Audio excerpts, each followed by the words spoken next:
이사야 65장 우리 한 절씩 교독하도록 하겠습니다. 나는 나를 구하지 아니하던 자에게 물음을 받았으며 나를 찾지 아니하던 자에게 찾아냄이 되었으며 내 이름을 부르지 아니하던 나라에 내가 여기 있노라 내가 여기 있노라 하였노라. 내가 종일 손을 펴서 자기 생각을 따라 옳지 않은 길을 걸어가는 패역한 백성들을 부르나니 곧 동산에서 제사하며 벽돌 위에서 분향하여 내 앞에서 항상 내 노를 일으키는 백성이라. 그들이 무덤 사이에 앉으며 은밀한 저수에서 밤을 지내며 돼지고기를 먹으며 가증한 것들의 국을 그릇에 담으면서 사람에게 이르기를 너는 내 자리에 서 있고 내게 가까이 하지 말라. 나는 너보다 거룩함이라 하나니 이런 자들은 내 코의 연기요 종일 타는 불이로다. 보라 이것이 내 앞에서 기록되었으니 내가 잠잠하지 아니하고 반드시 보응하되 그들의 품에 보응하리라. 너희의 죄악과 너희 조상들의 죄악은 한 가지니 그들이 산 위에서 분향하며 작은 산 위에서 나를 능욕하였습니다. 그러므로 내가 먼저 그들의 행위를 헤아리고 그들의 품에 보응하리라. 여호와가 말하였느니라. 여호와께서 이와 같이 말씀하시되 포도송이는 적이 있으므로 사람들이 말하기를 그것을 상하지 말라. 거기 복이 있느니라 하나니 나도 내 종들 위하여 그와 같이 행하여 다 멸하지 아니하고 내가 야곱에게서 씨를 내며 유다에게서 나의 산들을 기업으로 얻을 자를 내리니 내가 택한 자가 이를 기업으로 얻을 것이요 나의 종들이 거기에 살 것이라.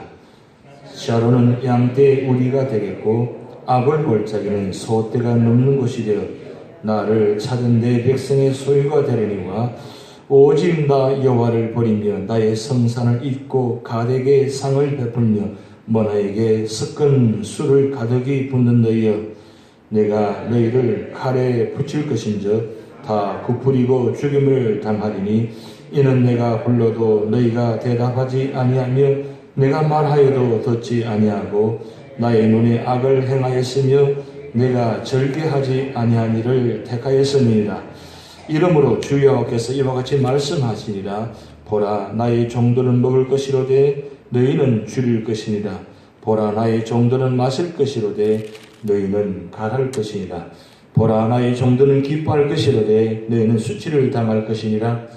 보라 나의 종들은 마음이 즐거움으로 노래할 것이로되 너희는 마음이 슬픔으로 울며 심령이 상함으로 통곡할 것이며 또 너희가 남겨놓은 이름은 내가 택한 자의 저주거리가 될 것이니라. 주 여호와 내가 너를 죽이고 내 종들은 다른 이름으로 부르리라. 이러므로 땅에서 자기를 위하여 복을 구하는 자는 진리의 하나님을 향하여 복을 구할 것이요 땅에서 맹세하는 자는 진리의 하나님으로 맹세하리니 이는 이전 환난이 잊어졌고 내 눈앞에 숨겨졌습니다. 보라 내가 새 하늘과 새 땅을 창조하노니 이전 것은 기억되거나 마음에 생각나지 아니할 것이라. 너희는 내가 창조하는 것으로 말미암아 영원히 기뻐하며 즐거워할지니라.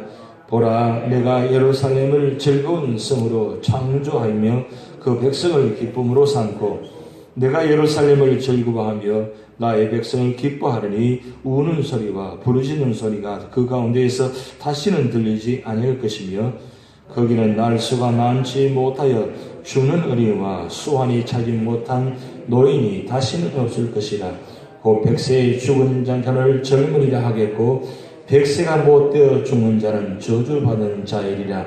그들이 가옥을 건축하고 그 안에 살겠고 포도나무를 심고 열매를 먹을 것이며 그들이 건축한 데에 타인이 살지 않을 것이며 그들이 심은 것을 타인이 먹지 아니하느니 이는 내 백성의 수환이 나무의 수환과 같겠고 내가 택한 자가 그 손으로 일한 것을 길이 누릴 것이며 그들의 수고가 헛되지 않겠고 그들이 생산한 것이 재난을 당하지 아니하리니 그들은 여호와의 복된 자의 자손이요 그들의 후손도 그들과 같을 것입니다. 그들이 부르기 전에 내가 응답하겠고 그들이 말을 마치기 전에 내가 들을 것이며 합독하시겠습니다. 이리와 어린 양이 함께 먹을 것이며 사자가 소처럼 짚을 먹을 것이며 뱀은 흙을 양식으로 삼을 것이니 나의 성산에서는 해함도 없겠고 상함도 없으리라 여호와께서 말씀하시니라. 아멘. 이사야 이제 마지막 부분입니다. 이사야를 구약 속의 신약이라고 일반적으로 말씀합니다. 그리고 이사야는 구약과 신약을 요약한 책이다라고 말씀합니다. 그래서 먼저 1장부터 39장까지는 구약에 관한 내용의 말씀입니다. 그리고 40장부터 66장까지는 신약에 관한 말씀인데 이 아침에 조금 힘들지만 표시되시면 좋겠습니다. 40장부터 66장까지를 좀 더 세분화시켜서 신약과 연결시켜서 말씀드리려고 합니다. 40장부터 53장까지는 복음서에 관한 내용입니다. 40장부터 53장까지 복음서에 관한 내용입니다. 기왕이면 성경책에다 적어 놓으시면 아마 성경책을 늘 보시니까 절대 잊지 않으실 것입니다. 그래서 성경을 읽으실 때 40장부터 53장까지 복음서와 연결되는 말씀, 마태, 마가, 누가, 요한복음 이 복음서를 읽고 40장부터 53장까지 읽으면 연결이 되는 말씀입니다. 그리고 54장, 55장은 사도행전에 관한 말씀과 연결됩니다. 이 54장, 51장, 55장 읽으면 하나님 나라가 어떻게 확장되어지는가를 말씀에 연결시키게 된 말씀입니다. 그래서 54장, 55장은 사도행전에 관한 말씀이고 그리고 56장부터 64장까지는 서신서에 관한 내용입니다. 어떻게 하면 하나님을 올바로 믿고 생활할 것인가?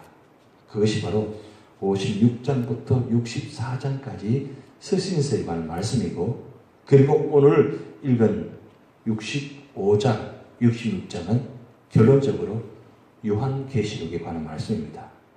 그래서 오늘 우리가 말씀 읽었지만 17절부터 25절까지의 말씀 보면 요한계시록의 21장에 나온 새하늘과 새 땅에 관한 신전, 신지에 관한 말씀이 기록되어 있습니다. 이렇게 구약에 나타난 이 이사야의 40장부터 66장까지 말씀을 이렇게 세분화식해서 신약과 연결해서 읽으면 정리가 되어지고 이미 이 신약의 모든 말씀들은 하나님께서 이사야 선지자를 통해서 신약에 관한 모든 내용들을 이미 예언하셨다는 겁니다.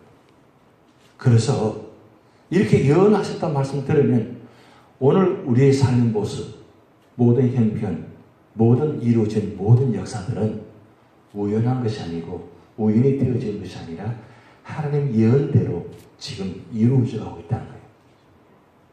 그래서 내가 삶의 자리, 이 자리에 있는 이 모습이 그냥 있는 것이 아니고 하나님께서 예언대로 가고 있다는 뜻이에요. 근데 한 가지 놀라운 축복은 우리가 그 예언의 말씀에 구원받고 우리가 믿음의 성도가 되어서 우리가 지금 오늘 새벽에 나와서 기도하고 있다는 것. 그리고 이 기도하는 자에게 주시는 축복은 바로 신천신지, 새 하늘과 새 땅. 이걸 준비해 주신다는 말씀입니다. 그래서 오늘 이 아침에 여러분 이미 요한계시록 21장을 오늘 이사야 65장에 17절부터 25절까지 읽은 말씀을 통해서 여러분 이미 천국의 축복을 여러분 받으신 것입니다. 어떠세요? 오늘 잘 나오셨죠? 이런 뭐 축복이 없다면 우리가 어떻게 하루하루 살아가겠어요? 근데 중요한 건 하나님께서 그냥 우연히 만드신 것이 아니라 항상 말씀하시고 말씀하신 대로 이루어가신다는 말씀입니다. 그렇다면 어제 우리가 이사야 64장 이사야 선지자가 하나님의 선지자로 부르심 받아가지고 하나님의 말씀을 선지자로 말씀을 전하시다가 63장 64장에 와서는 선지자로서 선포하는 것이 아니라 같은 유다 민족의 사람으로서 유다 백성을 바라보면서 통곡하며 탄식하며 하나님, 이 모든 잘못은 나의 잘못입니다. 내가 기도하지 못했습니다. 내가 좀 더 엎드리지 못했습니다. 그런 탄식하며 도고 기도한 장면 말씀드렸습니다. 그래서 하나님은 그 도고 기도를 들으시고 오늘 이사야 65장, 66장은 응답의 말씀입니다. 그런데 오늘 이사야 65장 1절부터 16절까지 말씀을 통해서 하나님의 응답이 세 가지 나타나요. 응답이 세 가지 나타나는데 첫째는 2절부터 7절까지 말씀인데 하나님은 반드시 보응하신다. 우상을 숭배하고 불신한 길을 걸어가는 자, 아무리 선택한 백성이라도 하나님을 떠나고 우상을 섬기고 하나님을 멀리하는 자는 반드시 하나님께서 보응하신다. 그래서 오늘 말씀 보면 보응이라는 단어가 반복해서 나옵니다. 보응하신다. 선민이라도 하나님을 떠난 자는 반드시 보응하신다는 말씀입니다. 그런데 두 번째 하나님의 응답은 하나님께서 이스라엘 백성 전부를 멸하지 아니하시고 말씀 보면 그 가운데 신실하게 믿음을 지키는 자, 그걸 구약에는 남은 자라고 합니다. 이 남은 자는 반드시 구원하신다는 거예요. 오늘 여러분들이 마지막까지 남은 자가 되시기 바랍니다. 이 남은 자는 끝까지 믿음을 지키는 자예요. 어떤 어려움을 당하고 환난이 다가온다 할지라도 여러분 끝까지 남은 자가 되시기 바랍니다. 그런데 이 남은 자가 힘듭니다. 왜냐하면 세상이 점점 악해지고 점점 어려워지기 때문입니다. 여러분 성경에 나타난 심판의 모습, 구약에 두 가지 크게 기록이 나왔습니다. 노아 홍수 사건과 소돔과 고모라 사건입니다.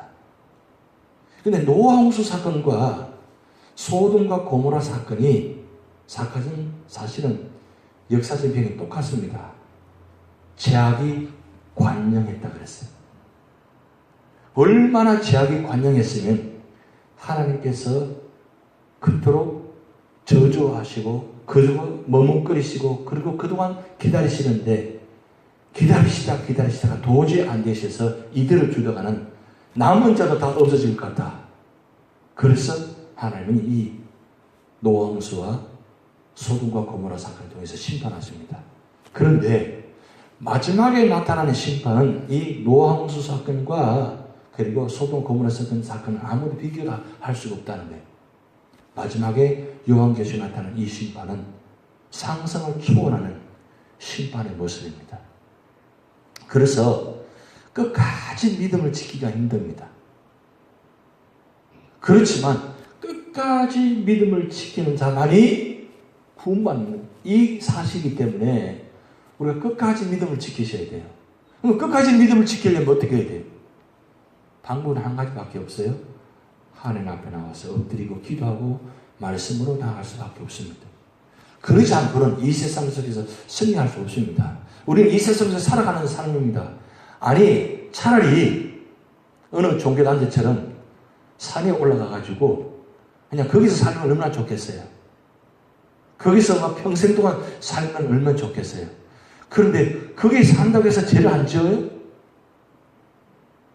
거기에 살아도 죄를 짓습니다. 인간은 어딜 가든지 죄를 지을 수밖에 없습니다. 왜? 우리 속에 이 죄성을 갖고 있기 때문입니다. 그래서 우리가 말씀을 떠나지 않은 이유가 바로 거기 있습니다. 기도할 수밖에 없는 이유가 바로 거기 있습니다. 그것은 말씀을 떠나면, 기도를 떠나면 우리는 죄를 짓기 때문입니다. 아니, 기도하면서도 말씀을 보면서 우리가 어떻습니까? 죄를 짓잖아요. 그게 우리 인간의 모습, 약한 모습입니다. 그래서 사도 바울의 고백처럼, 기도처럼 내 속에 두 자아가 있어서 날마다 싸우느라. 나는 그러고 싶지 않은데 내 속에 이 죄성이 나를 자꾸 넘어지게 만들고 쓰러지게 만들고 하나님을 멀리하게 만들고 하나님을 저주하게 만드는 모습이 우리 속에 있잖아요. 거기다가 우리 죄성에 있는 것이 아니라 사탄과 마귀가 우리를 늘 넘어지게 만들죠. 여러분, 사탄이 하는 역할이 뭔 줄 아십니까? 할 수만 있으면 하나님 관심을 두지 않게 만듭니다. 무관심하게 만듭니다. 무관심하게 만들어요. 일주일 내내 아무 관심을 두지 않게 만듭니다. 그러다 우연히 주일 아침이 되어서 오늘 주일이네 이렇게 있는데 기적이에요. 오늘 일요일이구나. 아직도 일요일이네 하는 분이 계세요. 그렇게 오래 신앙생활 했는데. 그래도 기억하는 것만도 기적이죠. 얼마나 감사해요. 그게 우리 모습이라는 거예요. 그러기에 이 남은 자라는 쉽지 않습니다. 그런데 남은 자만이 후원한다는 사실을 여기 말씀을 기록해 놨어요. 어떻게? 그러면서 세 번째 하나님 응답이 뭐냐면 11절에서 15절 말씀 보면 끝내 여호와를 배반하고 행악을 일삼는 자는 슬피 울며 이를 갈게 만들 것이다. 그것이 바로 지옥에 들어가서 영원토록 슬피 울며 이를 간다는 거예요. 죽고 싶어도 죽지 못하는 그것. 차라리 고통당하다. 차라리 그냥 죽었으면 좋겠는데 죽고도 싶어도 죽지 못하는 고통 가운데 영원히 살아게 만드는 그 모습. 그것이 마지막 모습을 기록해 놓았어요. 결국은 16절 말씀은 사실은 성경 전체를 한마디로 한 줄로 요약했다고 볼 수 있습니다. 16절 말씀은 우리 16절 말씀 같이 읽어보시겠습니다. 이러므로 땅에서 자기를 위하여 복을 구하는 자는 진리의 하나님을 향하여 복을 구할 것이요 땅에서 맹세하는 자는 진리의 하나님으로 맹세하리니 이는 이전 환난이 잊어졌고 내 눈앞에 숨겨졌습니다. 끝까지 복을 구하는 자는 세상을 향해서 구하는 자는 하늘을 향해서 복을 구하는 자는 하나님께서 환난 가운데 구원을 얻게 만드시는 사실입니다. 이게 바로 하나님의 응답의 모습입니다. 그렇게 응답받는 자는 바로 이제 17절부터 25절까지 새 하늘과 새 땅에 들어가게 하시는 장면입니다. 바로 그것이 요한계시록 21장과 연결되는 말씀입니다. 그러면 그 새 땅과 새 땅에 새 하늘 땅에 들어가는 자는 어떤 축복이 주어지느냐? 오늘 말씀 보면 17절에 보면 이전 것은 다 기억되지 않는다고 하세요. 새 하늘과 새 땅, 천국에 들어가는 자에게는 이전 것은 절대로 잊어버리지, 다 하나님 잊어버리신다. 그리고 거기에는 18절, 19절 보면 우름이 없고 기쁨만이 있다 그랬어요. 우름이 없고 기쁨만이 있다. 여기 21장, 22장 보면 거기 천국에 들어가는 자는 그것이 어떤 곳이냐? 그거는 애통하는, 곡하는 것이 없는, 죽음이 없는 그런 영원한 곳이라고 말씀 기록되어 있잖아요. 그리고 세 번째는 여러분 20절부터 22절까지 말씀 보면 수명이 장구하다 그랬어요. 여러분 그래서 20절 말씀 보시기 바랍니다. 20절 말씀 이렇게 기록되어 있어요. 거기는 날수가 많지 못하며 죽는 어린이와 수완이 차지 못한 노인이 다시는 없을 것이라 곧 100세에 죽는 자는 젊은이라 하겠고 100세에 죽는 자는 젊은이라 하겠다. 야, 참 대단한 말씀입니다. 그리고 100세가 못돼 죽는 자는 저주받은 자이랴. 이 말씀은 상징적인 말씀입니다. 결국은 거기는 뭐예요? 날수가 없는 거, 영원한 것이에요. 영원한 것. 그게 바로 거기 주시는 축복입니다. 그리고 23절 말씀 보면 자손의 길이 복받는다. 그렇게 기록되어 있고 24절 보면 하나님의 기도에 적각 응답하신다. 사실 이 세상에 살아가면서 하나님께 적극적으로 응답을 잘 안 해주시잖아요. 근데 거기는 하나님이 적극적으로 응답해 주신다는 거예요. 왜요? 하나님 앞에 있으니까 얼마나 소망적인 말씀이에요. 그러면서 마지막 25절 말씀 우리 같이 읽습니다. 우리 소망의 말씀인데 25절 시작. 이리와 어린 양이 함께 먹을 것이며 사자가 소처럼 짚을 먹을 것이며 뱀은 흙을 양식으로 삼을 것이니 나의 성산에서는 해함도 없겠고 상함도 없으리라 여호와께서 말씀하시니라. 천국의 장면입니다. 거기는 완전한 평화가 이루어지는 곳이에요. 우리 소망 그거잖아요. 좀 평화가 있었으면 좋겠습니다. 교회도 가정에도 평화가 이루어졌으면 좋겠습니다. 그렇게 기도하잖아요. 근데 거기는 완전한 평화가 이루어지는 에덴 동산의 모습, 바로 천국 동산의 모습. 이게 바로 이사야가 기도한 하나님의 응답의 마지막 네 번째 응답의 모습입니다. 여러분이 기도하시면 이런 응답이 주어집니다. 그래서 이사야가 정말 온 마음을 다해서 기도하였을 때 응답해 주신 것처럼 오늘 이 아침에 여러분의 기도하는 모든 제목들이 하나님께서 놀랍도록 그렇게 응답의 역사가 나타날 줄 믿습니다. 주기도문 하시겠습니다. 하늘에 계신 우리 아버지여, 이름이 거룩히 여김을 받으시오며 나라의 임하옵시며 뜻이 하늘에서 이룬 것 같이 땅에서도 이루어지이다. 오늘날 우리에게 일용할 양식을 주옵시고 우리가 우리에게 죄 지은 자를 사하여 준 것 같이 우리 죄를 사하여 주옵시고 우리를 시험에 들게 하지 마옵시고 다만 악에서 구하옵소서. 대개 나라와 권세와 영광이 아버지께 영원히 있사옵나이다. 아멘.